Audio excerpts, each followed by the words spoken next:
This show is produced by the Hartman Media Company. For more information and links to all our great podcasts, visit hartmanmedia.com. Speakers, publishers, consultants, coaches, and info marketers unite. The Speaking of Wealth Show is your roadmap to success and significance. Learn the latest tools, technologies, and tactics to get more bookings, sell more products, and attract more clients. If you're looking to increase your direct response sales, create a big-time personal brand, and become the go-to guru, the Speaking of Wealth Show is for you. Here's your host, Jason Hartman.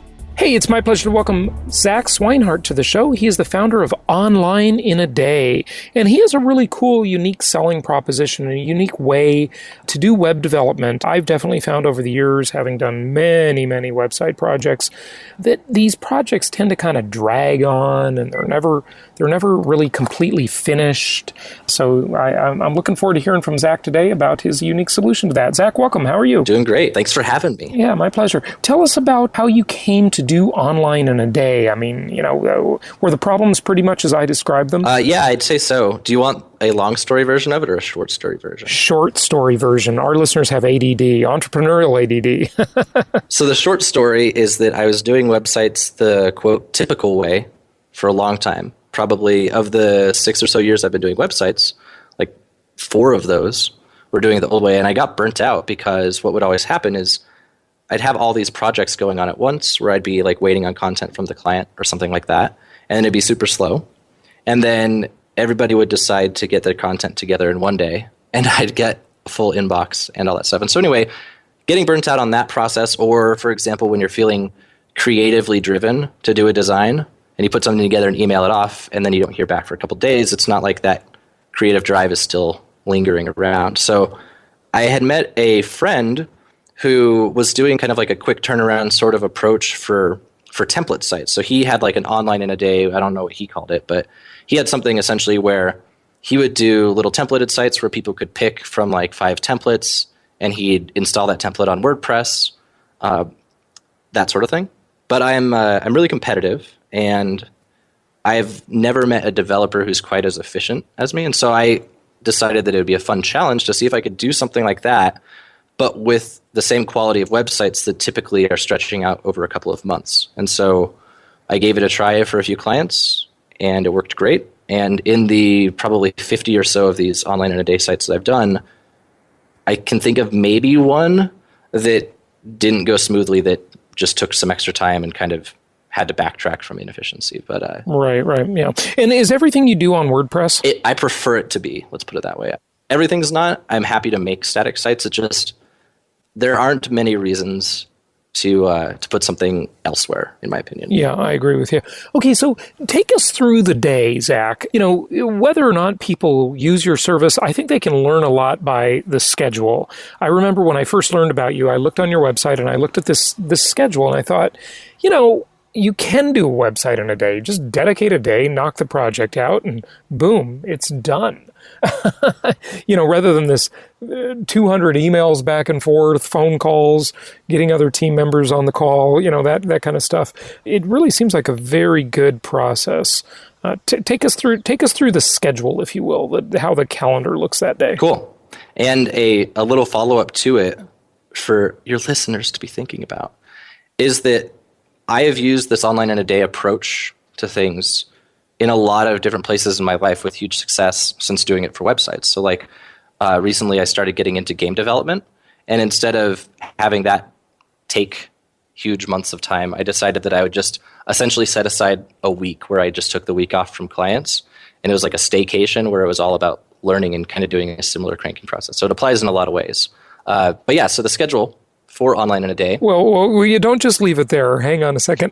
So what else did you apply it to? So game development, I mean, that's more development. How about something else? I mean, people who are not fit can't get fit in a day, unfortunately. I bet they wish they could. Well, I mean, with the game thing, it was cool because I knew nothing about it, and it's actually way different than web development. And so I kind of went from knowing nothing about how to make games to knowing how to make a game at the end of the week, which is pretty cool. let me think of other ways in my life because that stands out to me. But well, when you think of them, just drop them into your talk. But take us through the schedule. Okay, go for it. So the schedule for the day is I like to do a kickoff call about a week in advance before the workday. And on that kickoff call, we essentially go through everything we're going to be doing on the site. And I create a long list of homework assignments for the client. And the ideal situation is that the client would have things like copy written in advance and stuff like that, especially if I'm doing, let's say, a sales page or an opt-in page where the design of that page is so kind of centered around the copy. But a lot of the clients I work with, it's their first kind of marketing sort of site, and so they need a little bit of guidance and direction on writing copy. And obviously for them, they wouldn't have that done in advance. But if I do get that stuff in advance, the way that it'll work is either I'll do the design like the night before and kick the day off with a design review, or we just start the day and kind of go over what we're going to do, and I get started on the design. And what's so great about this, it's always fun looking at the Skype log at the end of the day and thinking of how long it would have taken if it was all back and forth via email. It's crazy. But anyway, the day kicks off with design, and essentially design takes about, I'd say like on average 3 hours because I'm pretty quick about it. And I'll kind of put the design together and then just Skype the screenshot to the client. They'll give me small tweaks, or if they have bigger tweaks, we'll actually jump on screen share, and then they can kind of make a suggestion and watch me make the change, and then we can just tweak it and get it polished. And that's why we're able to do it in a few hours, because it's just this collaborative thing versus, making 3 mock-ups and sending it and all that stuff. So really, first step is design. And then typically while I'm working on the design, I'll have the client working on some copy polish or other small to-dos like that. And then once the design's good to go, we move into the development stage. And that's when the client gets to take a little bit of a breather and have some free time so that they're not busy with all these assignments I've been giving them. And build it from there. And that's about it. I could go into the development part, but really it's you design it, you develop it, and then you put the copy in. And that's really all there is to a website. Right. So take us through the development part, though. I mean, what do you do? And when you say design, is that really picking a theme, or do you use only a certain couple of WordPress themes? I find that theme selection is really tough because, of course, they can all be modified, and there's just so many varieties. It's too much. Yeah, I mean, the way that we do it, so I'll do the design in Photoshop, and it's just totally custom from scratch design. And depending on the project, there are a few base themes that we use kind of like a starting point. It's basically where, let's say Genesis, for example. Genesis is a great one because it's a fantastic theme for blogs and podcasts. But there are many versions of Genesis. Exactly. And there are many child themes for Genesis.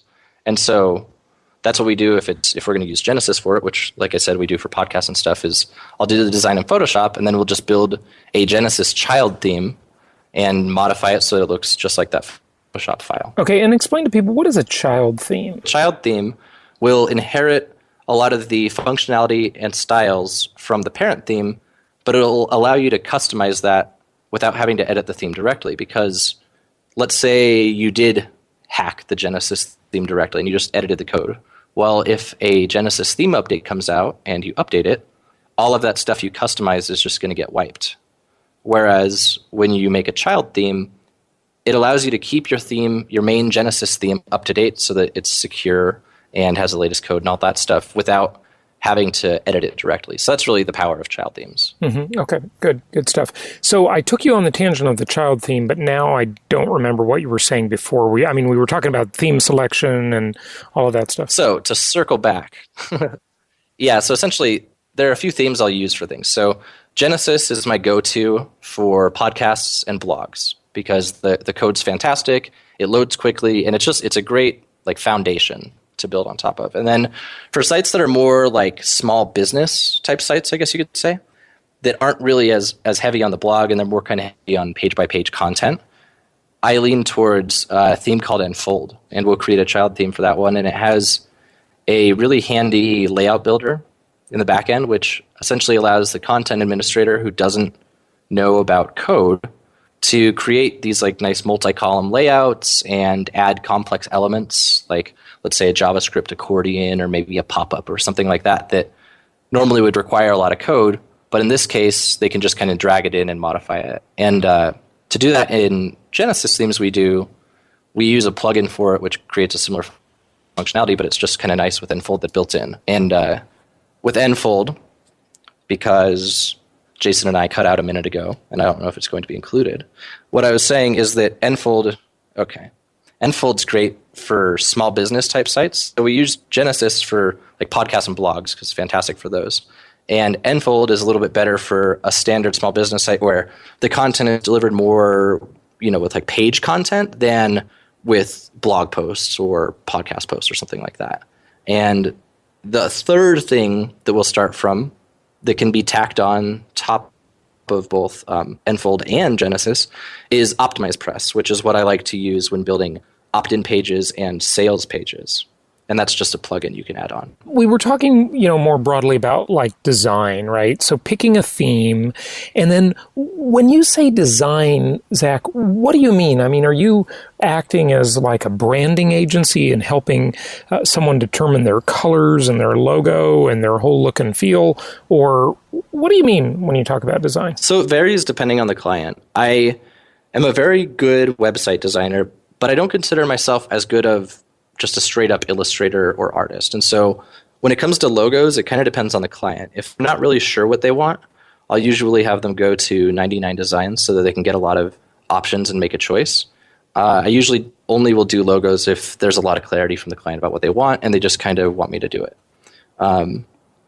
But either way that we go, the thing that drives my design is in that kickoff call when I talk with the client about really what they want the users of the site to be doing and kind of getting in the shoes of the people on the site, then we can identify the core objectives that we want that site to have. And then the design really just needs to match that and look pretty. So, Zack, when it comes to the overall tie-in of one's website and their marketing and that whole user experience, many analyses have been done on how page layout should be, looking at user behavior, looking at mouse movements.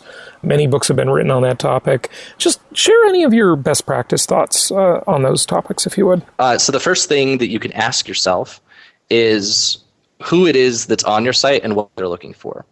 And I've been doing a redesign of my site. It's always hard doing stuff for yourself. So I've been asking some of these questions of myself recently. So for me, for example, the people on my site have usually heard of me somehow. Most of my business comes from referrals, or it comes from like people clicking the, designed by Zack link at the bottom, something like that. So anyone who's on my site already kind of likes me.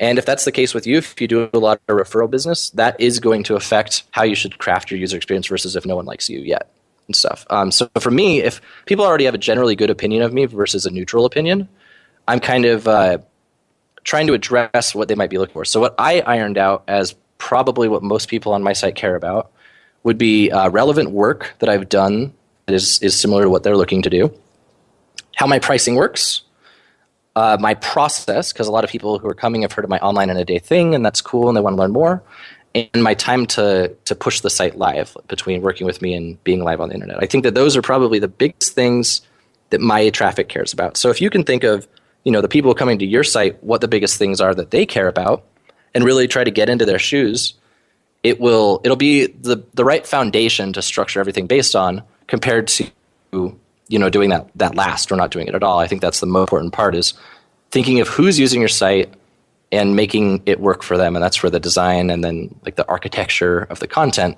So an example for me is that I've noticed that a lot of my clients are either podcasters or are financial leaders. Obviously very different requirements for both of those. And so if you have something similar to that where it's like you have these different audiences that are your kind of but that want totally different things, it's about creating the site in a way where they could find what they're looking for easily without having to sift through the crap.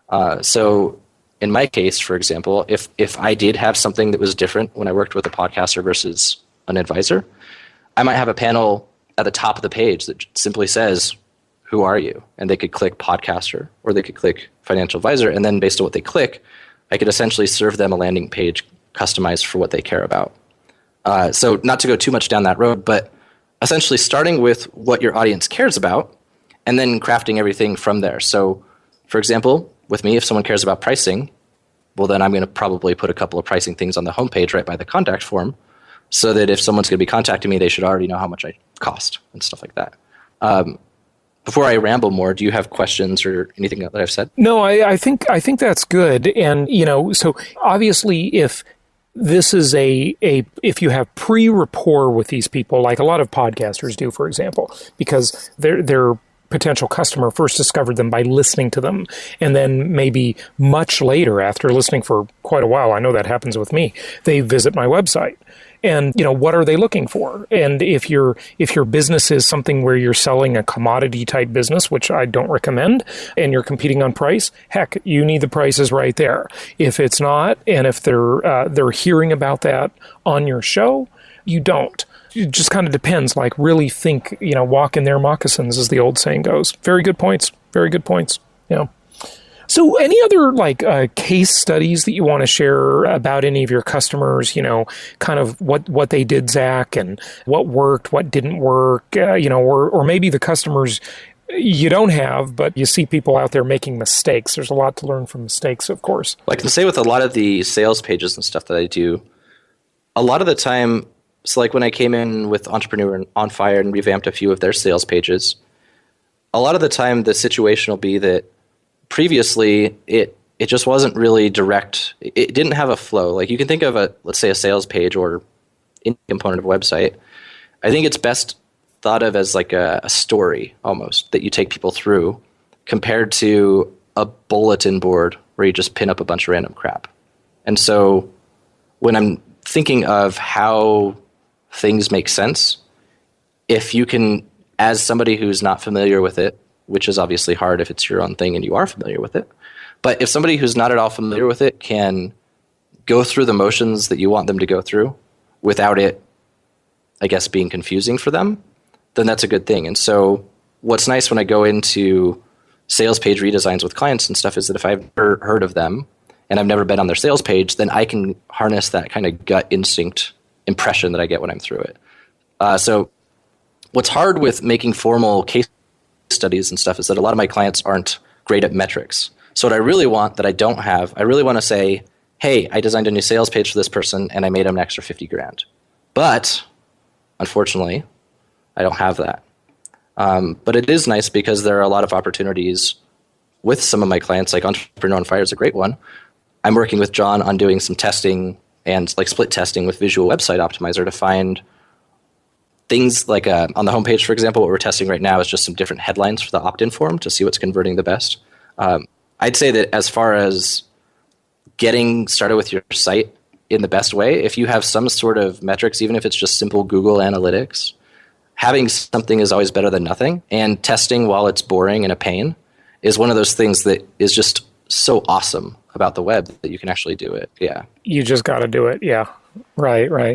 The thing is, though, to test using Visual Website Optimizer, great tool, by the way, to test, you got to have traffic, right? So what if someone is listening to this and they're fairly new, to the world of web, they're online in a day, so to speak. What should they do? Should they buy traffic to just send it there so they can just literally split test? I don't know. I mean, I remember once when I was testing some stuff on my own projects when I didn't have a lot of traffic, I did that. I put it on one of those interstitial sorts of ad sites to split test. But the thing I wonder about a lot is if that data is even valuable, because if you're buying, like, for example, cheap traffic like I was that isn't really your audience anyway, then you're just getting insights into a market, but not necessarily your market. So what I will typically do with lower traffic sites, and what I did with my own site, is just kind of like a bootstrapped way of testing. So my old site, when I was doing training on like how to make websites and stuff like that, I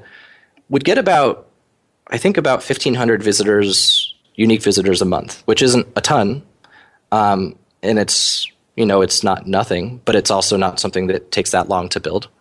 And what I would do for my tests is I decided that while 2,000 visitors isn't really, it's not like a super duper statistically significant pool of data if it's like a close tie.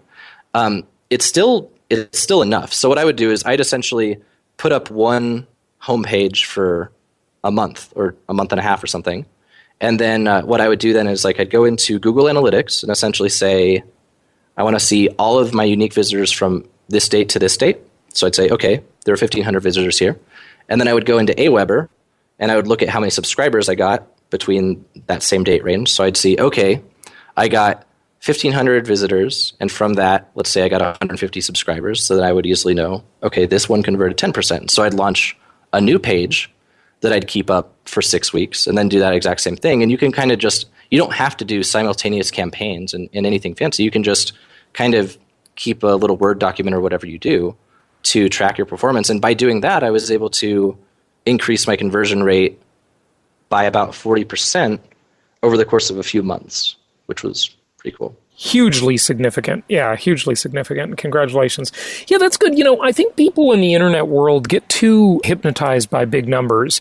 If someone was to hire an agency that did polling and they polled 2,000 people, you'd be impressed. Those would be like real results. If you got to do a speech and in the room were 2,000 people in the audience and you got to raise, they raised their hands based on certain questions, you would think that's a significant thing. So 2,000 is, you can do business with that. And obviously you did. So good job on that. Zack, before you go, do you care to mention any pricing? Pricing subject to change always. Just wanted to throw it out there if you wish to. So right now for my process, it's broken into 1 day and 2 day packages, which is where most of my work fits into. The 1 day package includes 8 hours and the 2 day package includes 16. And it's all based right now on my hourly rate, which is currently $225, but will probably be going up pretty soon. So what that does is it brings the 1 day package out to $1,800 and the 2 day package out to $33.75. And it's a great deal if you ask me. Well, I think one of the things that makes it a good deal is that the entrepreneur, the business person who's having the website built is going to get this done and they're going to get to the finish line, and they're not going to spend as much of their own time on it or their staff's time. I mean, I look at the projects we've done and, in addition to paying the web developer, paying my whole team and my staff to be engaged with them, that there's a big cost to that. So a lot of people need to realize that too. Zack Swinehart, thank you so much for joining us. You have a couple domain names here, onlineinaday.com. Is that the one you want to give out? Either onlineinaday or zackswinehart.com. Onlineinaday is probably easier to spell. Onlineinaday.com. Thanks so much, Zack. Yeah, thank you.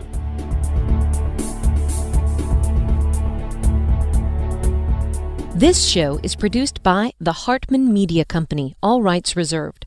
For distribution or publication rights and media interviews, please visit www.hartmanmedia.com or email media@hartmanmedia.com. Nothing on this show should be considered specific personal or professional advice. Please consult an appropriate tax, legal, real estate, or business professional for individualized advice. Opinions of guests are their own, and the host is acting on behalf of Platinum Properties Investor Network, Inc. exclusively.